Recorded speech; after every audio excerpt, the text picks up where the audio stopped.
Hey, what's up guys? Today I'm going to be reviewing MoYu Aoshi GTS 6x6. So this cube came out in October of 2018 and it is by far the best 6x6 I've ever felt. It has a very smooth and crunchy feeling and it is very controllable and very pleasant to use and solves.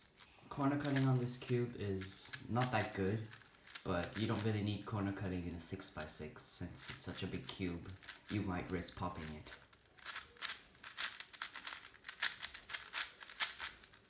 The outer layers of this cube are very smooth, and the inner layers are exactly the same. The shades are very bright and I really like them. In fact, I'm thinking of making this my color scheme since they're really bright. This cube is about 1 QB bigger than the MoYu Weilong GTS version 2, which is very small for a 6x6, but it fits my hands perfectly. I recommend you buy the stickerless version of this cube since stickers are a big hassle on big cubes and it's just much better when you have stickers. This cube does not have lockups, although you might catch a little bit, but it's nothing that will pause your solve.